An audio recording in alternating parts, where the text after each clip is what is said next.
সুন্দর জঙ্গলে ঘেরা পাহাড়, তার মাঝখান দিয়ে এই ফোর্টে যাওয়ার রাস্তাটা খুব একটা কষ্টকর না,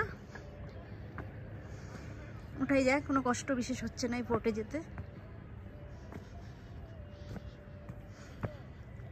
কারণ এখানে সিঁড়ি নেই, সিঁড়ি থাকলে একটু প্রবলেম হয়।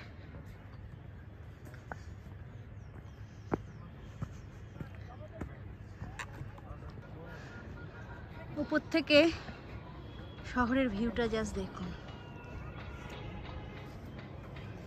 চলো চলো, দাঁড়িয়ে মাথা হবে না।